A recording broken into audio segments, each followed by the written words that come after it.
বসে আছো কেন? বাবা বলছে আজকে বাড়ি ফেরার পথে নিয়ে যাবে, এখনো তো আসলো না। তোমার বাবা আসেনি তো কি হয়েছে? তুমি আমার ঠেলা গাড়িতে চড়ো, আমি তোমাকে বাড়ির সামনে নামিয়ে দেবো, আসো। না, আমি যেতে পারবো না তোমার সঙ্গে। বাবা বলছে কোনো অচেনা লোকের গাড়িতে নামতে।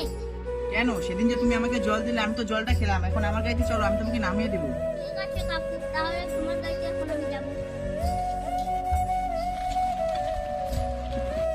ছেলেটাকে বলেছিলাম গেটের বাইরে বসে থাকতে, ও কোথায় গেল? তার মানে ও কি বাড়ি চলে গেল, না ওকে কেউ ধরে নিয়ে গেল? যাই তো তাদের বাড়িতে যাই। বাবু, বাবু। বাবা মনে হচ্ছে রেগে গেছে, আমি না বলে চলে এসেছি। আরে তুই একা একা চলে আসি, তোকে বলেছিলাম না আমি যে পর্যন্ত না যদি স্কুল থেকে আসবি না, যদি তোকে কেউ ধরে নিয়ে চলে যেত, গাড়ি থেকে উঠে নিত, কেন আসছিস? একটা কাকু আমাকে নিয়ে এসেছে, আর আমি কখনো এরকম কাজ করবো না। ঠিক আছে, এবার মনে যেন থাকে, ঠিক আছে? যা, ঘরে যা।